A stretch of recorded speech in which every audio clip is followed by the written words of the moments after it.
નમસ્કાર વિદ્યાર્થી મિત્રો, હું છું સુધીર ગામવા।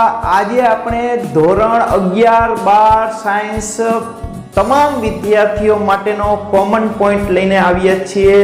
પોઈન્ટ એ છે કે ઘણા બધા વિદ્યાર્થીઓને એવું થતું હોય છે કે ફિઝિક્સ અઘરું લાગે છે અથવા ઘણા બધા વિદ્યાર્થીઓને ફિઝિક્સ આવડતું હોય પણ અંદર કોન્ફિડન્સ ન હોય, વિશ્વાસ ન આવતો હોય કે મને કેટલું આવડે છે અને એને ખબર પણ ન હોય કે મને કેટલા પોઈન્ટ મારે બાકી છે, કેટલા પોઈન્ટ મારે થઈ ગયા છે। તો આ દરેક પ્રશ્નોનું સોલ્યુશન આપણે લાવવાનું છે, બરાબર। સાયન્સ જે છે એ સાયન્સનો તમે અભ્યાસ કરો છો તો એ તમારે ટેકનિકથી તમારે અભ્યાસ કરવો જોઈએ, એનું તમારું આયોજન હોવું જોઈએ, તમારું પૂર્વ આયોજન હોવું જોઈએ। કોઈ પણ વ્યક્તિ ત્યારે જ સફળ થઈ શકે પોતાના કાર્યમાં સંપૂર્ણપણે આયોજનબદ્ધ કાર્ય કરતો હોય। તો આયોજનબદ્ધ કાર્ય કરતો હોય તો જ એ વ્યક્તિ જે છે એ સફળ થઈ શકે। ઘણા બધા વિદ્યાર્થીઓ આમાંથી નીટની પણ તૈયારી કરતા હશે, કરવાની જ છે। નીટ માટે કે JEE માટે તમે જેટલી MCQ ની પ્રેક્ટિસ કરો એટલી ઓછી છે, પણ સાથે સાથે તમારે ગુજરાત બોર્ડ જે છે કે કોઈ પણ બોર્ડના માર્ક્સની પણ સાથે સાથે તૈયારી કરવાની છે, એમાં પણ કોન્ફિડન્સ લાવવો છે। તો હું બોર્ડના માર્ક્સ કઈ રીતે લાવવા, એમાં કઈ રીતે કોન્ફિડન્સ લાવવો એની ચર્ચા કરવાનો છું। હું આ જે વસ્તુ જે છે, આ ટેકનિક જે છે છેલ્લા 10 વર્ષથી હું મારા વિદ્યાર્થીઓ માટે વાપરી રહ્યો છું અને એનું સારું એવું રિઝલ્ટ આવતું હોય છે, બરાબર છે। એટલે તમે તમારી જાતે પણ તમે આનો ઉપયોગ કરી શકો છો। તો એ જે મેથડ છે, મારા આયોજન ફિઝિક્સ માટે જે આયોજન કરવાની જે વાત છે એનું નામ આપણે આપીએ છીએ રીડિંગ ચાર્ટ। તો એક રીડિંગ ચાર્ટ બનાવવાનો છે। એ રીડિંગ ચાર્ટ કઈ રીતે બનાવવો એના વિશે હું તમને સમજૂતી આપીશ। હા, રીડિંગ ચાર્ટ જે છે એ બનાવશો એ પછી તમે જ્યારે પણ ફિઝિક્સની થિયરી કે દાખલાઓ તૈયાર કરો ત્યારે તમારે એ રીડિંગ ચાર્ટ જે છે એ તમારી સાથે જ રાખવાનો છે, બરાબર છે। તો રીડિંગ ચાર્ટ બનાવો કઈ રીતે અને શું હોય છે રીડિંગ ચાર્ટ? એ રીડિંગ ચાર્ટમાં કંઈ જ નથી ભાઈ, એક સિમ્પલ વસ્તુ છે। તમે કોઈ પણ આવા એક પિન પેજમાં બનાવી શકો છો।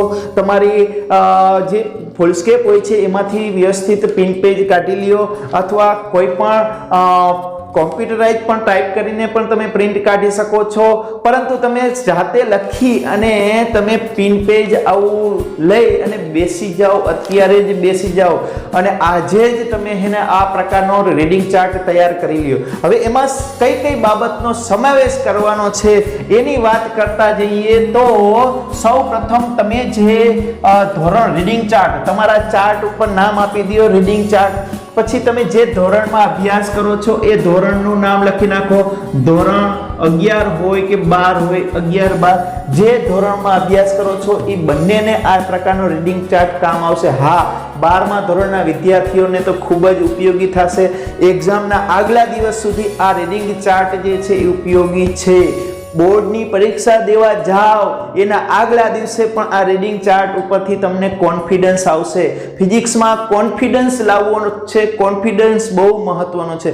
વિદ્યાર્થીનો એક વખત કોન્ફિડન્સ જતો રહેશે તો માર્ક્સ ઓછા આવશે વિદ્યાર્થી મિત્રો। એટલે કોન્ફિડન્સ ખૂબ જ જરૂરી છે। કોન્ફિડન્સ લાવવા માટેના આ પ્રયત્નો છે, બરાબર। બાકી તમને આવડે જ છે, તમને નથી આવડતું એવું કંઈ છે જ નહીં। થોડું પોઝિટિવ, બી પોઝિટિવ બનવાનું છે કે આપણે બધું જ આવડે છે, ફિઝિક્સમાં કાંઈ નથી ભાઈ, હુક્કા કાઢી નાખી ભાઈ, આ બધું શું છે? ચણા મમરા જેવું છે ભાઈ, આમાં કાંઈ ન હોય, બરાબર। એકદમ સરળ છે બધી વસ્તુ, પણ આપણે પદ્ધતિસર સિસ્ટમેટિક રીતે મહેનત કરવાની છે। ઘણા બધા વિદ્યાર્થીઓ આમ દાખલા આમ જોવે ને, થિયરી જોવે, આમ જોવે ને, ઓહ મોટા મોટા સૂત્ર, એમાં સંકલન, એ બી ગ્રુપનો વિદ્યાર્થી હોય ને એટલે સંકલન હોય ને, આમ ફેણ કાઢીને ઊભો હોય, ઓહ આ સાપ જેવું લાગે, ઓહ નાગ દેવતા છે, એવા ડરી જતા હોય બી ગ્રુપ। નથી, એને પ્રેમથી સમજો। એ પ્રશ્ન છે, થિયરી છે, એને સ્ટેપ બાય સ્ટેપ પ્રેમથી સમજવાનો પ્રયત્ન કરો, આવડી જશે, અઘરું નથી, બરાબર।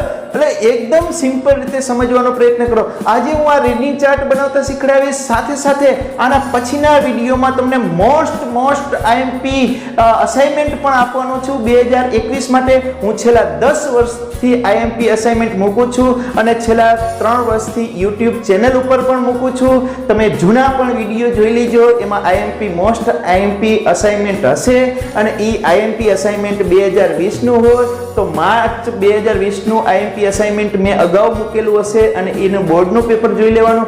એ સિવાય માર્ચ 2019 નું અસાઇનમેન્ટ પણ મૂકેલું હશે, એ માર્ચ 2019 નું બોર્ડનું પેપર જોઈ લેવાનું, કમ્પેરિઝન કરી લેવાની. તમને આપોઆપ ખબર પડી જશે શું છે શું નથી. બરાબર છે? તો એવું સરસ મજાનું મોસ્ટ આઈએમપી પણ નેક્સ્ટ વિડીયોમાં આપવાનો છું, તો તમે સાથે જોડાયેલા રહીજો. આપણે બોર્ડની પરીક્ષા સુધી સતત વિદ્યાર્થીઓને ઉપયોગી માહિતી આપતા જ રહીએ છીએ અને બોર્ડની પરીક્ષા પછી પણ આપણી યુટ્યુબમાં તમે પ્લેલિસ્ટમાં જોશો તો તમને જરૂર ખબર પડી જશે કે બોર્ડની પરીક્ષા પછી પણ વિદ્યાર્થીઓ સાથે આપણે સતત સંપર્કમાં રહીએ છીએ. કયા વિદ્યાર્થીને એડમિશનમાં કેવી રીતે લેવું, એડમિશનની પ્રક્રિયા શું હોય છે, એડમિશન માટે ફોર્મ કઈ રીતે ભરવામાં આવે છે, એડમિશન લેવા માટે એ વિદ્યાર્થીને એડમિશન લેવું છે તો એનો ક્રાઇટેરિયા શું છે અને કઈ બ્રાન્ચ સારી છે, એને કેવો શોખ છે, આ બધી જ ડિટેલ, બધી જ માહિતી આપણે સાથે સાથે આપતા જ હોય છે. એટલે ખૂબ જ ઉપયોગી ચેનલ છે. આપણે વિદ્યાર્થીઓના હિત માટે જ કાર્ય કરી રહ્યા છીએ. બરાબર? જેના કારણે તમે સાથે જોડાયેલા રહેજો. જે વિદ્યાર્થીઓ આમાં નવા હોય એ ખાસ કરીને આપણી સાથે જોડાઈ જાજો કે જે તમે બોર્ડની એક્ઝામ પૂરી કર્યા બાદ જ્યાં સુધી એડમિશન નહીં મળે ત્યાં સુધી આપણે તમારી સાથે જ છીએ. પ્રેક્ટિકલના વિડીયો પણ આપણે આપીએ છીએ. એટલે સંપૂર્ણ પ્રકારની 11, 12 સાયન્સના વિદ્યાર્થીઓ માટે સંપૂર્ણ પ્રકારની માહિતી આપણી આ ચેનલ ઉપર મળતી રહે છે. બરાબર? છતાં ઘણા બધા વિદ્યાર્થીઓને ઘણી બધી માહિતી ન હોય તો કોમેન્ટ પણ કરવાની છૂટ છે. એડમિશન લીધા બાદ જે શિષ્યવૃત્તિ કઈ રીતે મેળવવી, એની કઈ MYSY યોજનાની શિષ્યવૃત્તિ કે કોઈ પણ શિષ્યવૃત્તિની માહિતી, ડોમિસાઇલ સર્ટિફિકેટ કે માઇગ્રેશન સર્ટિફિકેટ, ટોટલી માહિતી આપણા આ ચેનલ ઉપર મળતી રહે છે. તો આપણે શરૂઆત કરીએ રીડિંગ ચાર્ટની. રીડિંગ ચાર્ટ એ એકદમ સિમ્પલ વસ્તુ છે ભાઈ. ચેપ્ટર 1 તો તમારે લખી નાખવાનું છે ચેપ્ટર 1. હવે આપણી પાસે 3 પ્રકારનો ડેટા હોય છે ફિઝિક્સમાં. ખાસ થિયરી હોય છે અને ઉદાહરણના દાખલા અને સ્વાધ્યાયના દાખલા. આ થિયરીના દાખલા મુખ્ય 2 પ્રકાર છે, પણ આપણી ટેક્સ્ટ બુક અને આપણા સિલેબસ પ્રમાણે ટોપિક વાઇઝ ચાલતા જઈએ તો થિયરી, ઉદાહરણ અને સ્વાધ્યાયના દાખલા, સ્વાધ્યાયના પ્રશ્નો જેને કહીએ છીએ, આ પ્રકાર આપણે ચાલવાનું છે. તો થિયરીની વાત કરીએ તો થિયરી સરસ મજાની થિયરી પ્રશ્નો દરેક ચેપ્ટરના લગભગ 10 થી 12 પ્રશ્નો જ હોય છે. બરાબર છે? એ 10 થી 12 પ્રશ્નો છે. પ્રશ્નો તમે લખી શકો અથવા થિયરી શબ્દ પણ વાપરી શકો, થિયરી. તો અહીંયા આ થિયરી જે છે એના નંબર, હવે નંબર ક્યાં લખવા તો કે તમે જે રેફરન્સ બુકનો ઉપયોગ કરો છો, બરાબર, જે રેફરન્સ બુકનો ઉપયોગ કરતા હોય એ રેફરન્સ બુકમાં ઘણા બધા પ્રશ્નો બનતા હોય, 45, 50 પ્રશ્નો બનતા હોય, નાના મોટા બધા પ્રશ્નોને એ લોકો આવરી લેતા હોય, એટલે 45, 50 પ્રશ્નો બનતા હોય. પરંતુ તમારે થિયરી તરીકે જે એ ચેપ્ટરમાંથી જે ઉપયોગી થવાના છે એવા પ્રશ્નોના તમારા આગળ નંબર આપી દો, તમારું કોટિંગ કરી નાખો. અથવા આપણે પણ એ થિયરી માટેનું મટીરિયલ સરસ મજાનું બનાવેલું છે, ઘણા બધા વિદ્યાર્થીઓ પાસે ન પહોંચ્યું હોય તો તમે ટેલિગ્રામ ચેનલની અંદર KBC science zone for GSEB search કરશો તો એમાં પણ મળી જશે. અથવા હું ડિસ્ક્રિપ્શનમાં તમને એક લિંક મોકલી દઈશ, એ લિંકમાં પણ તમને એની મટીરિયલની, આપણા PDF ની આપણું મટીરિયલ જે છે મારું હેન્ડરાઇટથી પહેલાં લખેલું હતું, પછી જાતે જ મેં કોમ્પ્યુટરાઇઝ કરીને બનાવેલું મટીરિયલ છે એ તમને મળી રહેશે. એના તમે થિયરી નંબર પણ તમે આપી શકશો. બરાબર છે? દરેક ચેપ્ટરના બસ 10 થી 12 15 પ્રશ્નો જ છે. બરાબર છે? એટલા પ્રશ્નો છે. તો આપણે આ રીતે તમારે શું કરવાનું છે રીડિંગ ચાર્ટમાં 1, 2, 3, 4 અને 5 10 પ્રશ્નો છે તો 10 નંબર લખી નાખો. જેટલા પ્રશ્નો છે એટલા જ નંબર લખવાના છે, વધુ નંબર લખવાની જરૂર નથી. દાખલા તરીકે મારે પહેલા ચેપ્ટરમાં 12 પ્રશ્નો છે તો મેં એક કાગળમાં આવી રીતે 12 પ્રશ્નો છે એ લખી નાખ્યા છે. પછી હું કરું છું, તમે અલગ કલરનો પણ ઉપયોગ કરી શકો, અલગ પ્રશ્નો માટે અલગ કલરની પેન વાપરી શકો અને ઉદાહરણ માટે અલગ કલરની વાપરી શકો. ઉદાહરણ છે તો ઉદાહરણ મારે કેટલા છે ચેપ્ટરમાં જોઈ લેવાના. તમે 11માં હો તો એના ઉદાહરણની સંખ્યા અલગ હશે, 12માના ઉદાહરણની સંખ્યા અલગ છે. દાખલા તરીકે 10 ઉદાહરણ છે તો 10 નંબર હું લખી નાખું આ રીતે. સરસ મજાના આંકડા આ રીતે લખી નાખીએ. 10 નંબર લખી નાખ્યા મેં ભાઈ, બરાબર. હવે દાખલા તરીકે સ્વાધ્યાયના પ્રશ્નો છે. સ્વાધ્યાયના પ્રશ્નો ટોટલ જે છે એ વધારાના દાખલાઓ જે છે આ વર્ષ પૂરતા નીકળી ગયા છે, એટલે એ તમને ચિંતા નથી. અને એના સિવાયના જે પ્રશ્નો જે છે, જે આમાં 30% ઘટાડાના કોર્સના જે પ્રશ્નો સમાવેશ થતા હોય એ સંખ્યા ન પણ લખો તમે તો પણ ચાલે. તમને ખબર જ છે કે હવે કયા ટોપિક જે છે નીકળી ગયા છે, એને ન લખો અહીંયા તો પણ ચાલે, બરાબર. તો સ્વાધ્યાયના પ્રશ્નો અથવા સ્વાધ્યાયના દાખલાની વાત કરીએ. સ્વાધ્યાયના દાખલામાં તમે આમ પણ લખી શકો, બરાબર. ચેપ્ટર 1.1 અહીંયા પણ ઉદાહરણમાં તમે 1.1 1.2 એમ લખવું હોય તોય છૂટ છે. તમને મજા આવે એ પ્રકારે નંબર લખી શકો છો, બરાબર. સ્વાધ્યાયના 1.1 1.2 1.3 1.4 1.5 એવી રીતે જેટલા નંબર છે એટલા નંબર તમારે લખી નાખવાના છે. આ રીતનું બધા જ ચેપ્ટરમાં એક જ પેજમાં વધીને તમે આવું કરશો તો તમે જોઈ શકો છો મેં છૂટું લખ્યું છે તો એક પેજમાં 2 ચેપ્ટરનું આવી જાય છે. તો પછી એક પેજમાં 2 ચેપ્ટરનું આવી જાય છે. આ અહીંયા બે ચેપ્ટર આવી જાય, 2 ચેપ્ટર. તો આ એક પિન પેજમાં પાર્ટ એ આવી જશે, એક પાર્ટ આવી જશે ફિઝિક્સનો. બીજા પિન પેજમાં બીજો પાર્ટ આવી જશે, બરાબર. અને જો તમે વ્યવસ્થિત નાના અક્ષરે લખશો અને થોડું મોટું પેજ લેશો તો આખું ફિઝિક્સ આ એક પિન પેજમાં આવી જશે, સમજાય છે. હવે આનાથી ફાયદો શું થાય સાહેબ? આ તો કાંઈ નથી. ઘણાને એવું લાગશે કે ઓય રિયો આ સાહેબે તો શું કોથળામાંથી બિલાડું કાઢ્યું એવું લાગશે, પણ હકીકતમાં આ વસ્તુ ખૂબ જ ઉપયોગી છે મિત્રો, બરાબર.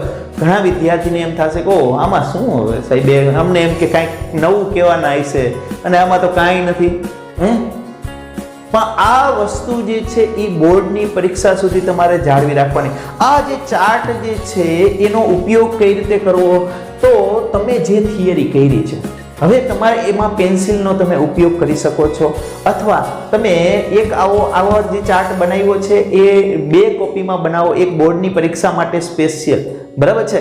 અથવા એની ઝેરોક્ષ કરીને રાખી દો, 2 કોપી હશે તો તમને કામ આવશે. હવે તમારે કરવાનું શું છે તો કે તમારે જે છે એ પેન્સિલથી કે અલગ કલરની પેનથી તમારે કોડિંગ કરવાનું છે. કે દાખલા તરીકે આ એક થિયરી થઈ ગઈ, જે કમ્પ્લીટ થતું જાય એના ઉપર રાઉન્ડ કરવાના છે. આ પહેલી થિયરી મને આવડી ગઈ છે, બીજી સમજાતી નથી, ત્રીજી નથી સમજાતી ભાઈ, 8મી પણ પરફેક્ટ આવડે છે, બરાબર. તો જે તમને આવડે છે એના ઉપર તમે રાઉન્ડ કરી નાખો. જે તમને પ્રશ્નો આવડે છે એના ઉપર તમે રાઉન્ડ કરી નાખો, બરાબર.